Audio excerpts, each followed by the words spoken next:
So as you're taking your seats and getting comfortable, putting your tray in the upright position, I'll tell you a little bit about this musical. My name is Tasha Conrad. I'm Ezra Errol. And we have Chris Geller over there on the guitar / piano and drums. So Chris, Ezra, and I collaborated on this first act with the help of our wonderful director, Danielle Lynch, everybody. Isn't she marvelous? Spin around for them. Just kidding. So we worked on this musical. It's the first act. It is about a little lady named Meredith, and she has grown up in the 1970s. She's fallen on some hard times because she goes to a Catholic school, and all she wants to do is become a rock star. So I think that's all we need. Is there anything else? After setting fire to her high school during a performance, her parents decided to send her to Bible camp, but little do they know, she switches places with her best friends, and she ends up going to a rock camp that's in its first year of being co-ed, so there's our conflict. Ooh. About to hear all about it, you guys. Are you ready?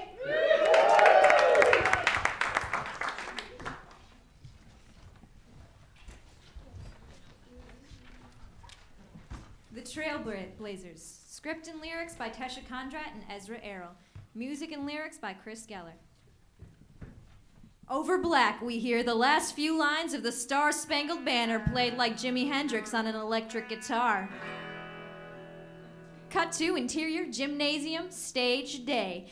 Meredith Kinsey, 14, awkward yet passionate, lets the sweat drip down her brow as she plays on a Fender Stratocaster guitar in a plaid school uniform. There's an old Fender amplifier hooked up to the guitar.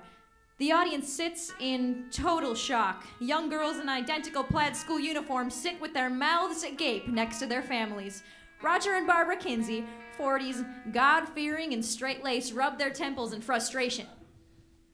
Lord, save us all. Nuns and priests in the first few rows shake their heads. A worried nun leans into worried nun number 2. Wasn't she just supposed to be singing? As Meredith plays with vengeance, the amp next to her sparks and creates a flame that grows above a banner that reads, "Congratulations, Sacred Heart Junior High Class of 75. Meredith's best friend, Sue Blumenfeld, thick-skinned yet kind-hearted, stands off stage and waves her arms. It's on fire!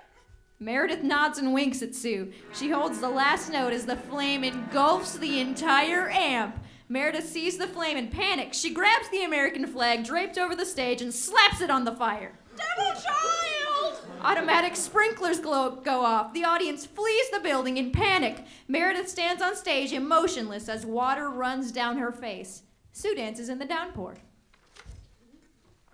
Interior, Kinsey House, dining room. A quaint area with lots of hardwood and vomit green. Meredith eats in silence with her parents. Her hair is straggled and clothes still damp as she shuffles some chicken around her plate. I've been praying for you. Mom, why would you choose this destructive path? It's not destructive. Playing rock music is something I love. Something you love? Listen to yourself. What about God's love? All right, let's all just settle down here, Meredith. We just want what's best for you, and we think this kind of music is... Blasphemy. We just don't want you to lose sight of yourself. I'm still trying to figure myself out, and rock and roll helps me do that. I sure hope Bible camp changes her attitude. I told you, I'm not going to Bible camp. Oh, yes you are, young lady. Why don't you take another look? Roger slides a brochure towards Meredith. It reads, Rock Falls Bible Camp. Fall in love this summer with God. It's only a day's drive away. Maybe we'll come down for a visit. Yeah, this really isn't my thing. What? Do you have something better to do than create a closer bond with your one and only savior? Exterior suburban street. Night. Meredith frantically walks down the empty open road. Your age is impressionable. Exterior Sacred Heart Junior High. Night. Meredith walks past her generic-looking school. With behavior that's questionable. Interior Gymnasium. Night. Meredith enters to find the stage covered in police tape. Said, dear Mom and Dad, An eerie smoke lingers. Meredith walks onto the stage. An orange drum set has magically appeared. Meredith's Boys, a group of 4 middle-aged hardcore rockers, appear on stage. A drummer, keyboardist, guitarist, and bassist. They carry orange drumsticks, a neon bass, and neon pink guitar. Hey guys. How's it going? Same old, same old. Heard that. Meredith paces as the musicians take their places on stage. A limelight hits Meredith in the face. She covers her eyes, then pulls herself together. They say I'm a vulture who feeds on pop culture and pray it's a fad. My dear mom and dad. Meredith is suddenly dressed from head to toe in rocker girl attire, flowered patterned pants and tunic, knee-high boots, and a Les Paul strapped on around her shoulder. She gets on her knees and holds her hands in prayer position. If you're so sure that God is my cure, well, that's just too bad. My dear mom and dad.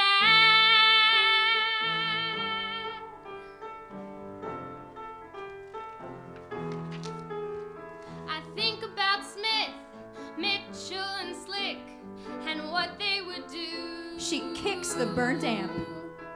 Fits they would throw, people telling them no, if only they knew. Colored lights flash on the stage. Rock to the music, their home is the stage. They say I've gone bad, but I say I'm rad, 'cause I'm breaking through, this is my debut. Meredith plays a kick-ass guitar solo. Smoking the feeling unspoken, I need it, I breathe it, I live for rock music, and if I can't have it, I'm gonna lose it. I'm gonna rock to the music, my home is the stage.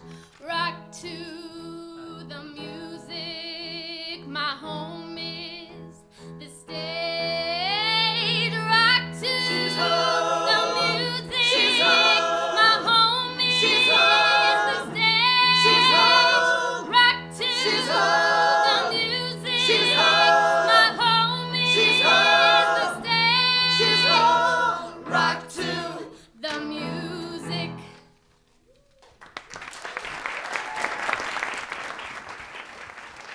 Meredith's feet echo on the empty stage as she walks off and turns to look at her band that was never there. Interior, Sacred Heart Junior High, music room, day. Meredith sings on a platform with a group choir. Their teacher, Sister Patty, 20s, who sports a youthful confidence, sings along as she plays the piano. Lord's home is our home, where we live and He forgives. Very good, girls. Let's break a little early for lunch. An overachiever scoffs. Sister Patty, we still have 2 verses left. Have you ever left out a tuna fish sandwich for 3 hours? You'd be just as hurried. The choir girls rumble. Sister Patty walks out the door. Meredith, walk with me. Meredith looks around, confused. Loser. Meredith is shoved off the platform by overachiever. She jogs out the door. Interior, hallway, continuous. Meredith weaves through students to catch up to Sister Patty. I saw your Star-Spangled Banner rendition. Yeah. You know the song is about loving America, right? I didn't mean to, like. Obviously. So what did Principal Littman say? A lot of sinner, sinner, God will punish you, you'll burn in damnation. You know, the usual. Any punishment that's not served in the afterlife? No, not much. Not much you can do. What with there only being 3 days of school left. Way to time your crimes. Thanks. Did you ever look over that brochure I gave you? About music camp? You mean rock camp? Shh! Yeah, I applied, but I haven't heard anything yet. Now listen here. After the nonsense you pulled yesterday, you have the entire town against you. Meredith looks down. Sister Patty shakes her arm. But don't let any of that discourage you. You've got a lot of talent, and it'd be a shame if you wasted it. Thank you. Really. Don't mention it, kid. Interior Blumenfeld home. Kitchen, living room, day. Meredith and Sue look down at a bowl of homemade piyas, a Turkish dish made of beans, onions, and herbs. Whoa, what is that? Piyas. It's a dish from Turkey. Do your parents always make Turkish food? Yeah, they think it's a healthy way for me to stay connected to my roots. You want some? Oh, no thanks. I'm not the adventurous type. With food. Sue takes the plate and returns it to the refrigerator. Meredith waits. Her eyes shift to the table where a large envelope sits. Meredith walks over to the table and picks it up. The sender reads, Soundstone Rock Camp. As she tears the envelope open, Hey, what are you doing? Relax. Your name may be on it, but it's actually for me. Meredith pulls out the letter and reads. Silence, and then... Oh my god, I got in! Sue grabs the letter out of Meredith's hands and reads it. What is this exactly? Soundstone Rock Camp, the #1 music camp in the Midwest. Okay, but see, here's the part that confuses me. Why did you apply under my name? Because I'd be dead if my parents found this in the mail. So, if your parents don't want you going to a rock camp, how exactly do you plan on sneaking up for 3 months? Leave some pillows under your blanket and hope they don't notice? Yeah, you didn't think that far ahead, did you? Actually, I did. Great. Can't wait to hear this master plan. It kind of involves you doing the biggest favor ever known to mankind. What's that? Meredith pulls out the same Bible brochure her parents gave her. She slides it over to Sue. Whoa, you have actually gone criminally insane! Look, Sue, someone has to go in my place. Yes, someone else! Come on, Sue, this is really a No, great... Meredith, I'm always doing favors for you. Favors? What favors? Last year's midterm. You shared one answer. Yeah, a word problem that was worth 50% of the test! Fine, that's one. Remember the firecracker? I didn't tell you to put it in Stacy Donovan's desk. You wouldn't put it out, so I had to get rid of the evidence before Mr. Wilson showed up. I panicked! Okay, that's 2. But you know what's a great number? 3. Help me out, Sue. Just this one last time. I'm not your minion, Meredith. I'm not going to Bible camp for you, so find someone else to do your dirty work! It won't be dirty. It'll be spiritually cleansing. Sue grabs Meredith's shoulders and pushes her toward the front door. We are done talking about this. Meredith spins around. Hey, Sue. What? She pulls out a necklace from under her sweater. It's half of a heart with an engraving that reads, Best. You're my best friend. Sue looks down at her necklace. It's identical to Meredith's, except her engraving reads, Friends. So? Till the end. What about it? You do anything for me, and that's the way it should be. So, maybe you should go to Bible camp. No. Look, Meredith. What's that? I'm Jewish. So what? I won't do it. But why? It's unethical, immoral. Don't leave me high and dry. Meredith grabs Sue's hands and leads her into the living room. Suddenly, the TV turns on. On screen are Meredith's boys. They stand on separate circular platforms, similar to the ones the Beatles used while on the Ed Sullivan Show. Rockin' all summer is a dream come true. But I need an accomplice, someone just like you. I'll take your place, and you'll take mine. I'll play rock music while you Drink church wine. Ooh, but not too much, okay? Sue plops onto the couch. I'm allergic to frankincense and tree nuts. I don't eat fish or cold cats. I'm afraid of gnats. Plus, this is bigger than a favorite. This is stupid. This is fate! I haven't even seen Jesus Christ Superstar. But I need an I accomplice. really want this match just to play guitar. I'll take your place, No. and you'll take mine. No. And then you can learn Oh, how... Jesus, cure the blind. I could see how you might be hesitant. But you know it's never too late to repent. Rockin' all summer is a dream Jesus come Christ true. Superstar. But I need an Is it really worth accomplice, this match someone just to play just like guitar? you. It might be cool, No. it might be great. No. Don't you want to meet God's only son? Susan! Crap, my parents! The letter. Meredith and Sue run back to the kitchen as Harold and Rhonda Blumenfeld, 40s, inviting and unsuspecting, walk in from the back door with groceries in tow. Harold cocks his head to read the letter on the counter. Soundstone Rock Camp? Harold and Rhonda give Sue a stern look. Yeah, rocks. Like rocks in the ground. Sue's been dying to go. She talks about it constantly. Geology camp, huh? Following in your daddy's footsteps, I see. Harold kisses Sue on the forehead. I'm so proud of you, honey. Sue smiles weakly. Meredith nudges her. Thanks, Dad. We're gonna get the rest of the groceries. You better start packing. Harold and Rhonda exit out the back door. Hey, Sue. Don't. Don't what? Don't mention it. Thanks.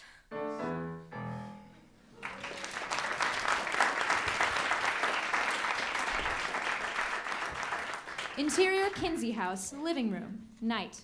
Roger and Barbara sit on the couch with their respective magazines. The chandelier rattles. What's she doing up there? Packing. What, her whole room? Interior Meredith's room, night.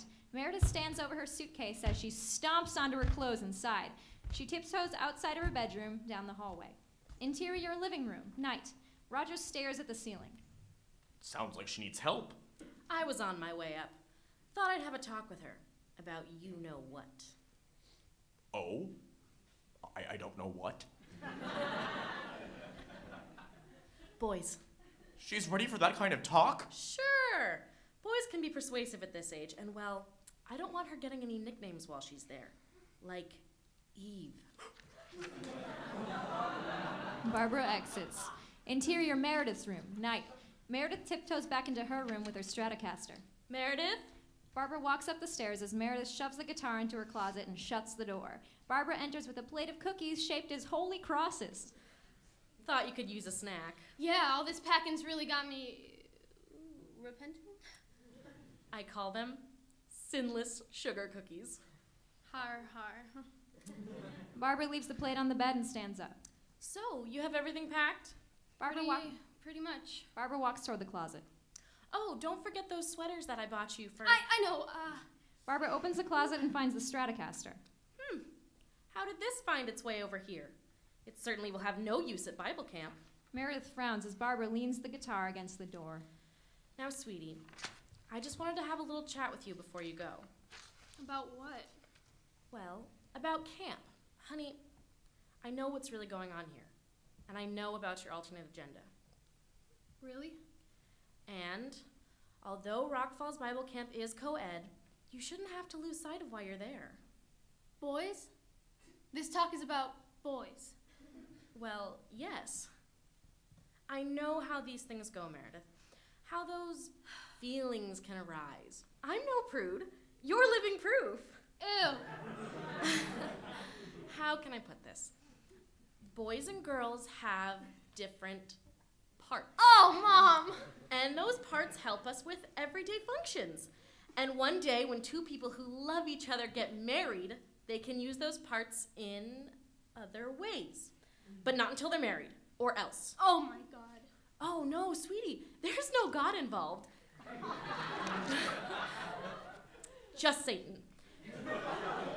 Because boys and girls who have premarital sex get boils and rashes on their skin with an incurable fever that shakes them for weeks. And only after all that suffering will they be able to spend an eternity of rotting in hell. So you remember that when you see a cute boy at camp, okay?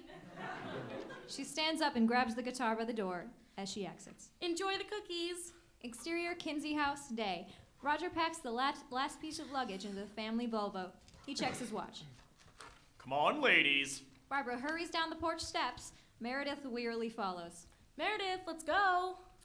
I'm gonna go to the bathroom. You just went. But I I need hit to go... the guitar again, so don't even try it. Meredith grumbles and walks toward the car. Interior terminal, St. Louis Airport, day. Meredith, Roger, and Barbara share a group hug as they stand outside the security gate. Oh, call us when you land. And after you've settled in at camp. Meredith pulls away. I'll try, but I think that defeats the purpose of Bible camp, making contact with the outside world. Please, Meredith, it's a camp, not a jail. Meredith thinks about that. Hey, I talked to Mrs. Blumenfeld at a PTA meeting last night. Did you know Sue is also going to a camp outside of Chicago? Yeah, I heard her mention that. Maybe you'll be on the same flight. Barb, we gotta go. Barbara kisses Meredith on the forehead. Bye, sweetie. Stay pensive and take this summer seriously. Interior airplane, day. Meredith and Sue giggle next to each other. Good morning, ladies and gentlemen. Delta Flight 217 to Chicago will soon be ready for takeoff. I can't believe we got away with it. Got away with what? We haven't even gotten there yet. Yeah, well, the worst part is over. For you. I know, I owe you big. We'll talk compensation later, but I know it's gonna have to deal with a lifetime supply of Snickers. Done and done. Sue looks around Meredith's feet. So, where's your guitar? In your check luggage? Or in the overhead? Neither. Your parents still have it? How are you gonna play? I'm not worried about it. Oh, splendid! Glad to see I sacrificed my entire summer so you can become a seasoned air guitarist. But great, go ahead and figure it out. I always do. Interior baggage claim, Chicago O'Hare Airport, day. Meredith and Sue embrace. Melt some faces. Make yourself a believer. Meredith and Sue pick up their luggage and walk in opposite directions. Meredith walks toward Juniper, 25, a long-haired beauty in a floral gown and round purple sunglasses. She holds a sign that reads, Soundstone, Sue Blumenfeld. Sue? That's me. Right on. My name is Juniper. I'm one of the camp counselors, so you stoked or what? Juniper gives her a high five. You know it. Sue approaches a stern nun who holds a sign that reads, Rock Falls Bible Camp, Meredith Kinsey. Prepare yourself for a summer filled with God, redemption, and a well-balanced macrobiotic diet. Amen to that? The stern nun puts her arm around Sue's shoulder and leads her out the door. Exterior Camp Soundstone, day. Juniper helps Meredith carry her bags down a beautiful, open green field surrounded by cabins. Teenagers chat excitedly as they pass by, instruments in tow. Oh man, what a beautiful day. Just listen to the flowers. They're singing to me, just like at Woodstock. Juniper leads Meredith to a small cabin. Hey, here's your new home, the Gibson cabin. The first girls' cabin in Camp Soundstone history. Just us, eh? Interior Gibson cabin, day. The cabin is filled with 5 beds. Towels, brightly colored clothes, and musical instruments are sprawled everywhere. Juniper looks through some papers as Meredith opens a guitar case on her bed. Inside is a bright blue Ibanez Prestige electric guitar. Weaved inside the fretboard is a small note. Oh, that just came in for you this morning. Meredith picks up the note. It reads, pulled a few strings, then put some new ones on. Generously on loan until the rents give yours back. Sister Patty. Juniper glances into the guitar case. Far out. Meredith smiles in a daze. Sue? Sue? Sue! Huh? What? Look at your face. Juniper hands Meredith a set of papers. So, here's the daily activities list. Nightly activities, a list of the music teachers, practice room locations. I'm sure I'll find my way. Good. Well, it's lunchtime, so you should grab some grub. Plus, it's a groovy chance to make some friends and stuff. Ah, friends. I forgot I have to make those. Interior mess hall, day.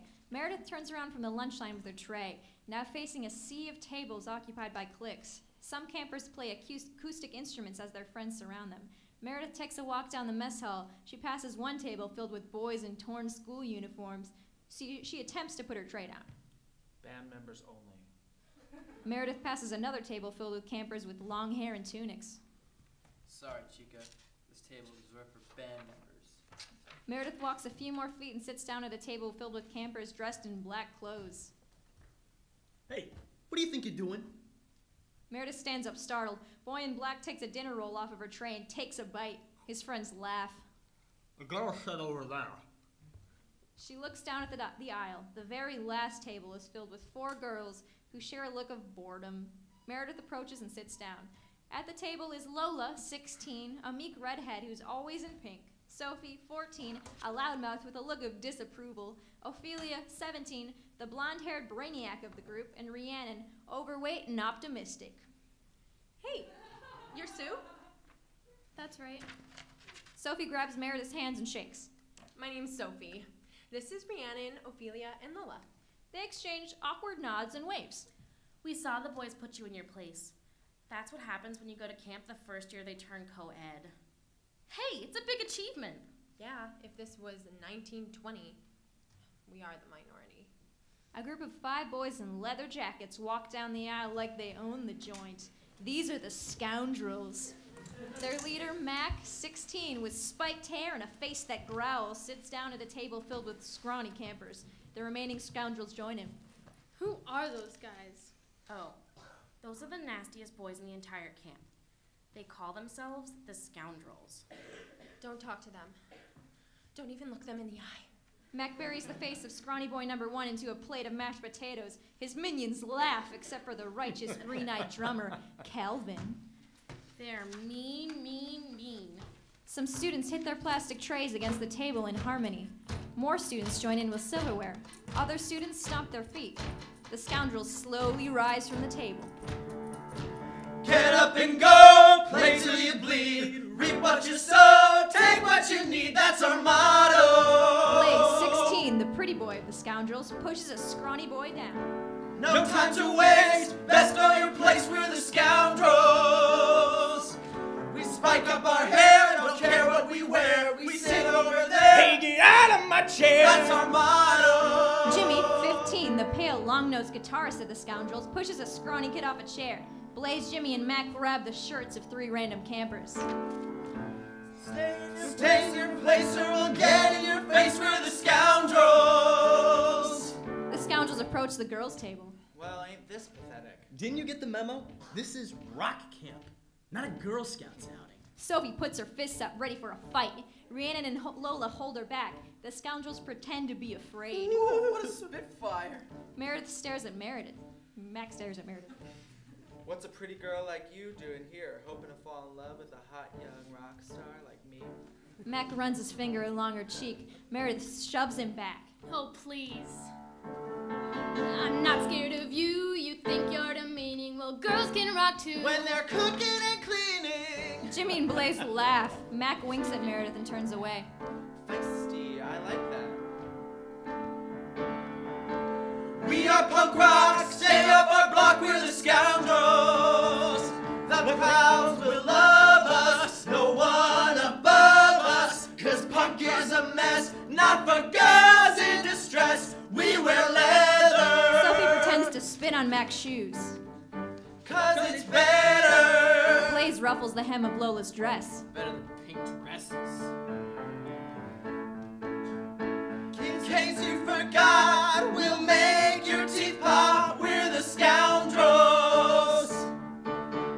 The Scoundrels walk out of the swinging doors.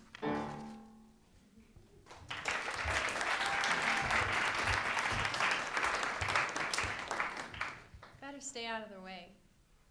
You know, I could, but then that'd be no fun. End of Act 1.